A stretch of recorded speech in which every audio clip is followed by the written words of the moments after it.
Hey y'all, I'm Penny, 34, female. Buckle up, because I'm about to tell you all a story that's going to have you all clutching your pearls. This one involves some serious family drama that went down recently with my no-good brother-in-law, Archie, 36, male, and his wife, Kiara, 31, female. To give you all some context, I've been married to my smoking hot husband, Kane, 37, male, for the past 9 years now. We're both from a small town in Texas, so we were high school sweethearts and all that mushy-gushy stuff. Kane's the light of my life, no two ways about it. Dude had me hooked from the moment I laid eyes on that dreamy smile of his back in 10th grade. Kane's brother, Archie, though? Yeah, he's been a whole other story from day one. See, something just never sat right with old Archie when it came to me being his baby bro's wife. From the moment Kane introduced us way back when I could sense this weird hostility radiating off the guy, Archie always had this perpetual scowl on his face around me, as if I had just run over his dog or something. Whenever we were all together for family events, he'd crack these rude, underhanded comments throwing shade at me. Stuff like questioning my career ambitions and joking about how I trapped Kane into an early marriage. Just toxic, misogynistic BS that made me feel so unwelcome. And y'all already know I fired back each and every time, putting Archie squarely in his place. I wasn't about to let some bitter loser make me feel small. But no matter how many times I stuck up for myself, the guy would not let up with his petty grudge against me. It was so confusing too, because I never even met Archie until after Kane and I started dating. My poor hubby had no idea what was fueling his older brother's rude behavior towards me. Kane tried to pull Archie aside and straighten things out, mano a mano, on more than one occasion, but that fool just doubled down with his immature antics instead of owning up to whatever stick he had up his behind. Things eventually got so tense between us all that we started cutting off contact almost entirely. I'm talking like years going by without either family exchanging so much as hellos during the holidays. Of course, it wasn't all at once. Our contact was dwindling slowly until eventually we'd see each other's cars parked at Walmart or something, but we wouldn't even approach the other person and greet them. It was so awkward and rough. It broke Kane's heart because he had always been so close with his older bro growing up, looking up to Archie like a hero of sorts despite his bullying ways. But what could we do, you know? I sure as heck wasn't about to force my husband to stay connected with such a toxic, disrespectful person, even if he was Kane's flesh and blood. Archie had crossed too many lines throughout the past years, and unless he shaped up, I couldn't have that negativity around me or our growing family. But that was easier said than done. The years went by, and right when I was hitting my 34th birthday, I got pregnant. Of course, Kane and I were over the moon, but not to lie, it was very bitter for us knowing that this child might not be close to their uncle and auntie, because at this time, Archie started dating some broad named Kiara. Kane especially started spiraling, just not being able to handle the possibility that his kids won't be close to his brother's future kids, which was a really sad thought. And that's actually what finally prompted me to swallow my pride and reach out to bury the hatchet after all those years of bad blood. See, Kane and I had been trying to have a baby for some time by that point, and the thought of depriving our future child of having a relationship with their uncle started weighing heavily on my heart. As much as I couldn't stand Archie's piss-poor attitude, I knew how important family was to Kane deep down. I could tell it was tearing him up inside not having his big brother around to share all those big life moments with. So for the sake of my hubby's happiness and our impending parenthood, I finally decided to extend an olive branch of sorts to Archie. I'll never forget that phone call, you all. I mustered up all the courage I had and just flat out told Archie straight up. Listen up, redneck. You and I both know you got a rod shoved so far up your behind that it's practically sticking out the other end. For some unknowable reason, you've had it out for me from day one, and to be quite frank, I'm sick of your immature BS. This ain't about me and you no more, though. This is about my wonderful husband and the fact that he deserves to have his family in his life. Toxic relatives and all. Man, the dude tried to interrupt me there, probably to fire back with one of his usual snide remarks, but I wasn't having any of that. Oh, no siree. Save it, Archie. I'm putting my foot down here. By the grace of God, Kane and I are fixing to have a baby soon, and I'll be damned if my child grows up not knowing their uncle all because you can't seem to quit acting like a petulant schoolboy. It's time we all grew up and made peace for their sake. Comprehend? There was a painful long pause after I got all that off my chest. Part of me was bracing for Archie to just hang up the phone or start cussing me out like usual, but to my surprise, the dude actually agreed to my request without even putting up a fight. He solemnly said he'd do whatever it took to be part of his new niece or nephew's life, even swallowing his pride to make nice with me. Not gonna lie, I was floored by how quickly he caved. Given our history of beef, almost seemed too good to be true, you know? Still, I figured the prospect of being a real-life uncle must have struck a chord in Archie's heart to get his act together. So from there, we all set a date to gather for a family dinner party at Archie's home with his wife, Kiera. I wanted the setting to be on their turf as a sign of goodwill. We would go in with a clean slate, all grudges and pettiness getting left at the door in exchange for ushering in a new era of family unity.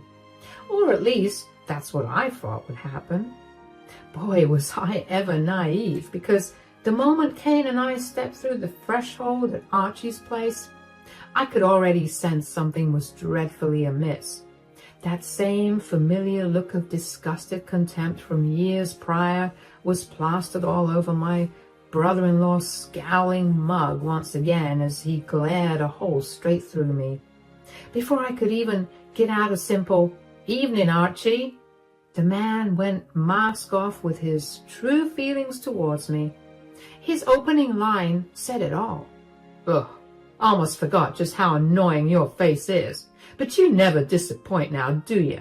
"Whoa, hey, we just got here, Archie. What the heck?" "What the hell is wrong with you, Archie?" "Oh, come on, I'm just pulling your leg, Pen." "Nice to see you." "Ha ha, very funny, Arch. But seriously, cut it out, okay? We're making nice, remember?"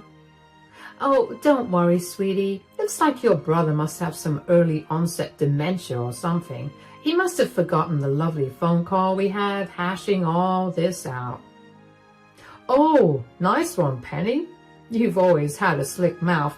Now I see why Kane was so invested, if you know what I mean." "Seriously?" "Oh, honey, don't be crass."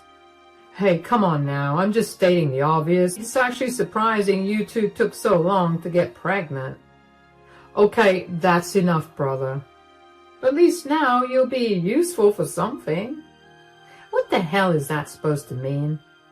"I'm saying you're a leech, Penny." "What the hell are you talking about? Have you finally gone mad?" "I can't believe my idiot brother lets you parade around like some kind of kept woman while the rest of us actually work for a living.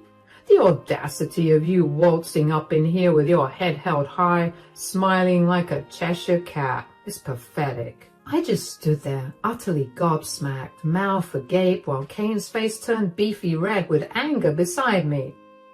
You could have heard a pin drop in that house. It was so damn quiet, even poor Kiera cowered in fear, knowing full well the drama that was about to go down.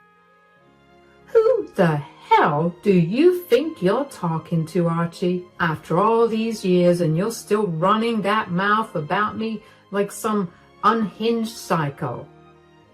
Archie was fully unhinged, all right. The dude had the nerve to beckon me over with his grubby finger like I was a misbehaving child. Don't play dumb with me, little lady. I know darn well you up and quit your fancy law job last year, leaving you unemployed without a penny to your name, no doubt. Just leeching off of my brother like a bumbling fool. I knew you were good for nothing. I saw red. I don't know if it was the pregnancy hormones or what, but this fool had another thing coming up talking to me that way.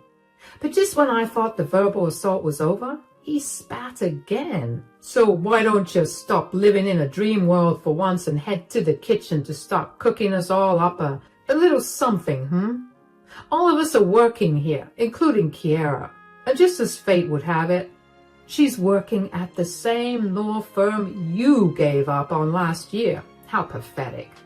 A younger woman outshining you like this, and all you have to prove for yourself is a fat, swollen belly.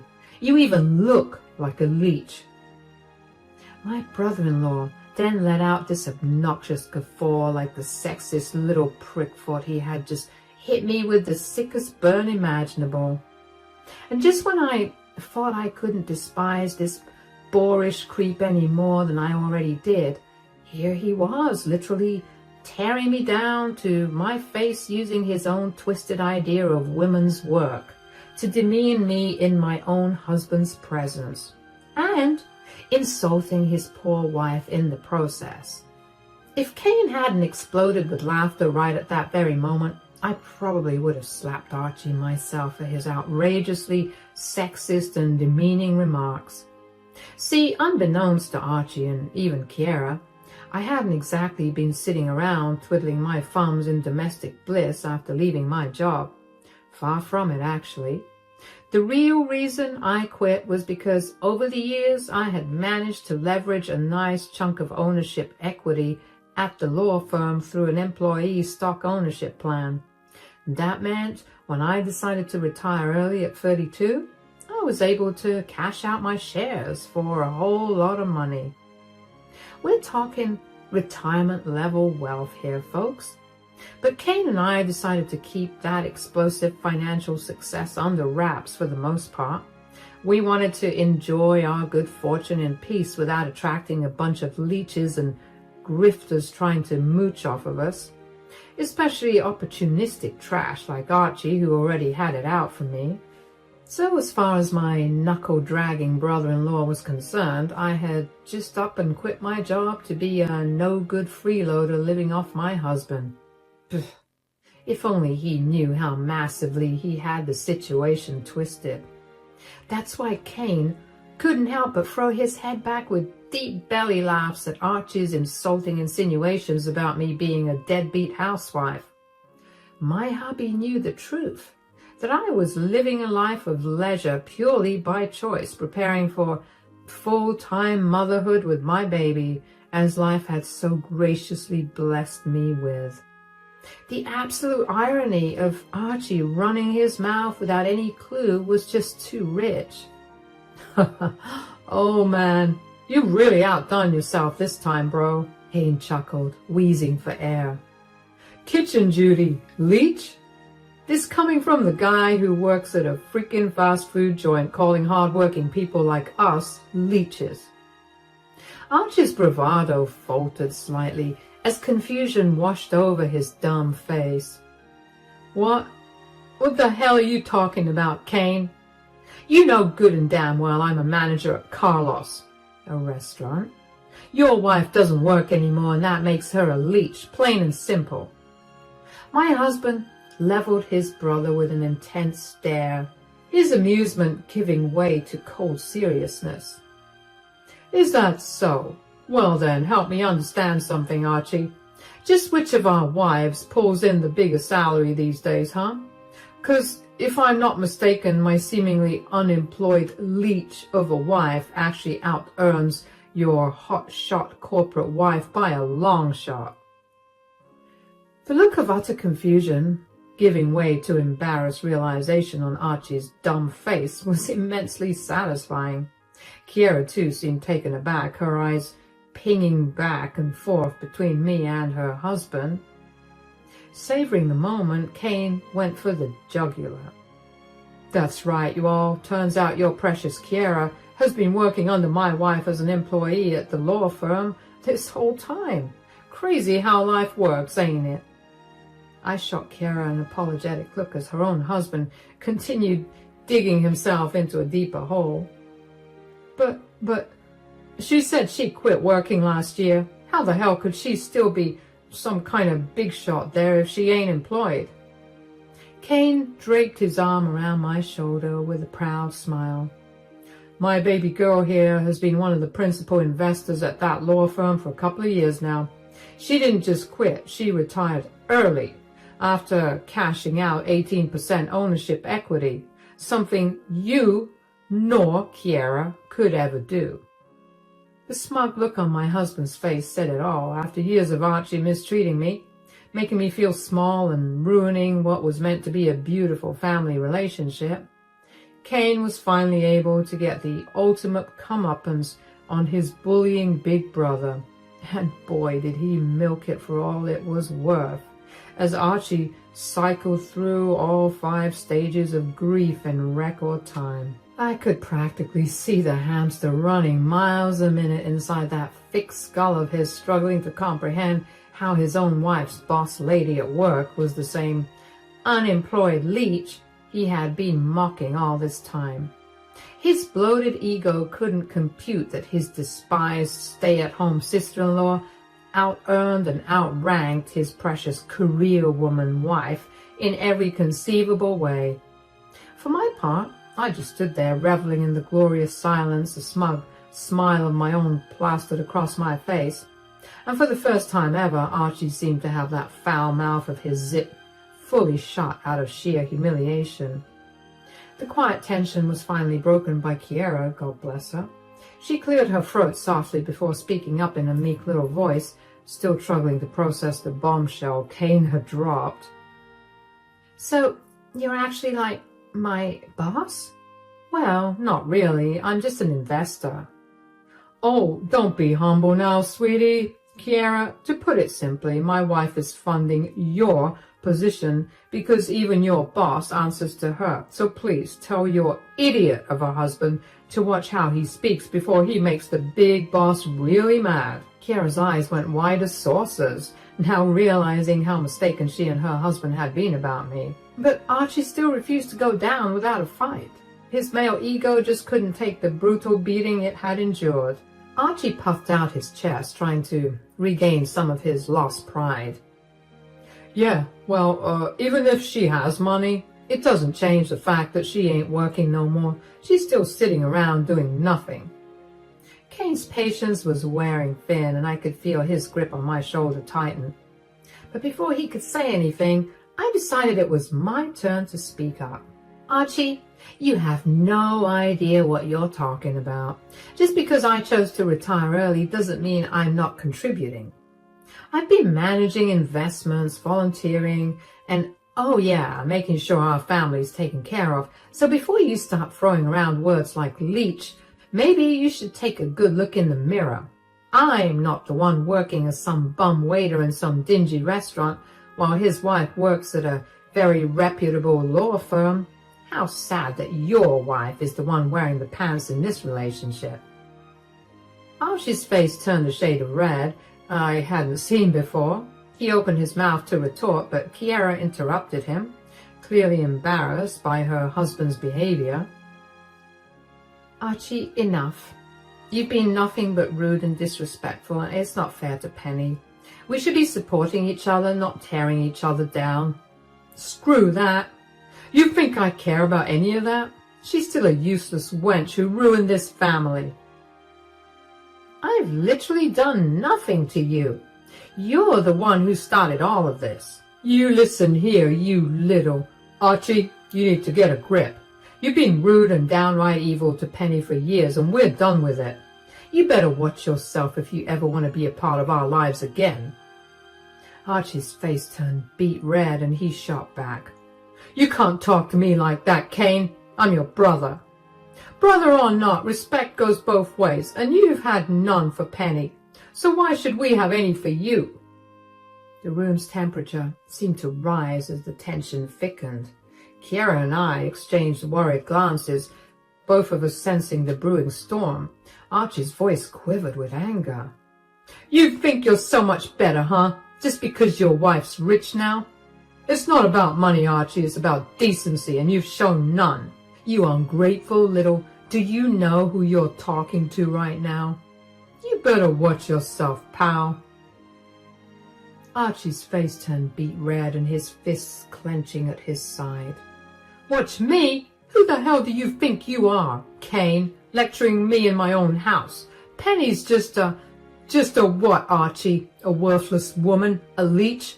You've been singing the same song and dance since day one, and you've been loudly wrong about her from the start. It's embarrassing. Get a grip.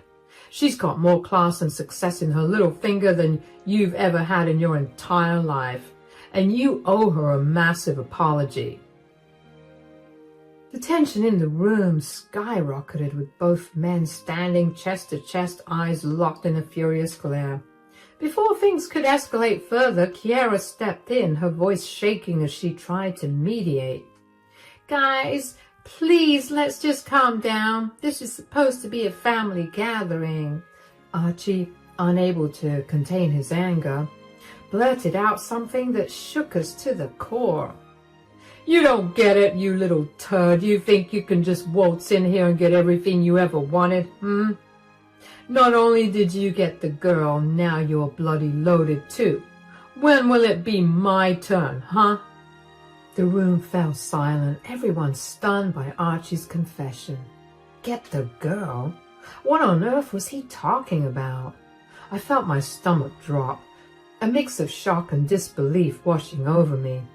Kiera's face twisted in pain and betrayal as she processed her husband's words. What did you just say? Yeah, what the hell did you just say? Archie's bravado crumbled, replaced by a look of raw regret. His shoulders slumped as he was pacing around the room. Nothing. I didn't say anything. No. You definitely said something, big bro, and I reckon you get to repeating yourself before we run into some real trouble. He looked defeated, sad even. It was pitiful. It was at this moment I realized that Archie, the big bad wolf in everyone's story, apparently was in love with me. And he had been the whole time. His insults and jabs were nothing more than his way of projecting, because he couldn't handle the fact that I was with his brother instead of him.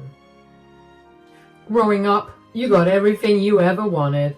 Well, I just had to sit back and take the leftovers because I was older. I was responsible for you. I know I said that I didn't know Penny when you first introduced me to her, but that wasn't true. Jesus Christ. I'd seen her around school, thought she was cute. I was going to make my move, but I saw you two by the nosebleeds after football practice one time, and that's when I knew that she'd never be mine. And that's when I knew I had to give up once again and let you get what you wanted. I looked at Kane for his reaction, and honestly, it scared me. I'd never seen him that angry before. I was really worried about what was about to happen. He was seething when he said, "Say it to me straight, Archie. Say it with your chest like a man. I've always loved Penny. It should have been me, not you." Kiera's eyes welled up with tears before she slapped Archie across the face, the sound echoing in the now eerily quiet room. "How could you? All this time and you never even told me." Tears welled up in her eyes as she turned and fled outside, sobbing uncontrollably. Kane's fury reached a boiling point and he lunged at Archie, landing a solid punch that sent him sprawling to the floor. "You're disgusting, Archie. You've crossed every line and we're done with you." He spat on him, grabbing my hand and pulling me towards the door. "Come on, Penny, we're leaving." Kane and I got in the car, and as we drove away, the weight of the evening started to lift. I looked at Kane, feeling a surge of gratitude and love for my husband who had always stood by me. Babe, I don't even know what to say. You deserve better than what Archie's put you through. We both do. From now on, it's just us. No more dealing with this crap. He's an idiot and I hate him. Over the next few days, Archie tried to reach out, bombarding us with texts and calls. He begged for forgiveness, claiming Kiera was ready to leave him and he needed our help to fix things. He promised that he wouldn't be snarky, telling us he was defeated and he didn't know what else to do. But we had made our decision. For our own sanity and peace, we chose to cut him out of our lives for good. We blocked his number, deleted his messages, and moved on. Some people are just too toxic to keep in your life, no matter how much history you have with them. And as painful as it was, cutting ties with Archie was the best decision we ever made. Life moved on, and despite the fallout, we felt a newfound sense of freedom and relief. We no longer had to deal with Archie's negativity, and our bond grew even stronger as we navigated our future together. No more secrets, no more lies, just a life filled with the love and respect we both deserved. For the first time in forever, we felt free, finally free from his negativity, free from his evil words, and free to live our lives without his shadow hanging over us. Kane and I had each other, and that was more than enough, and Archie only had himself to blame for ruining everything. Of course, though, nothing that peaceful is ever long-lived, and not long after we cut him out, about 3 months to be exact, Archie came crawling back. I was prepping to give birth, and this man just insisted on stressing us out. He couldn't seem to accept that we wanted nothing to do with him. It started with sporadic texts and calls to Kane and me, each one more desperate than the last. He had managed to get a new number, I guess, but we blocked that too. One message read, "Penny, please, just hear me out. I need to explain myself." I blocked his number immediately, showing the text to Kane, who shook his head in disbelief. "He's not going to give up easily, is he?" Apparently not. It wasn't long before Archie found another way to reach out on Facebook. He started sending me messages there, pleading for a chance to talk. His messages were a mix of apologies and justifications, each one more pathetic than the last. "I know I messed up, Penny, but you have to understand I never meant to hurt you or Kane. I'm a broken man, and as messed up as it sounds, I'm glad I came clean. Kiera's going to leave me. She's made up her mind. Please, can we just meet in private? I need to talk to you face to face. Please." I blocked him again, but he was relentless. He created new accounts every time I blocked one, each new message coming from a different profile. His persistence was disturbing. I showed all the messages to Kane, who was growing more concerned by the day. "This is getting out of hand. He's not just desperate, he's becoming obsessive." I nodded, feeling a knot of anxiety tighten in my stomach. "I know. I don't feel safe with him trying to contact me like this. What if he shows up at our house or something?" "We need to take this seriously. If he keeps this up, we might have to involve the law." It wasn't a decision we took lightly. Despite everything, Archie was still family, and getting legal involvement felt like a drastic step. But as the messages continued, becoming more erratic and insistent, we realized we didn't have much of a choice, especially since I was very near my due date. I didn't want this toxic energy anywhere near my baby. So not long afterward, we contacted a lawyer from my firm to discuss our options. We explained the situation in detail, showing them the dozens of messages Archie had sent me over the past few months. Filing for the restraining order was a straightforward but emotionally draining process. We had to recount the entire saga in detail, reliving the stress and anxiety Archie had caused us. But knowing that we were taking concrete steps to protect ourselves brought a sense of empowerment and relief. Now we're just waiting to get the details in order so that we can serve him with the papers. Wish us luck, you all.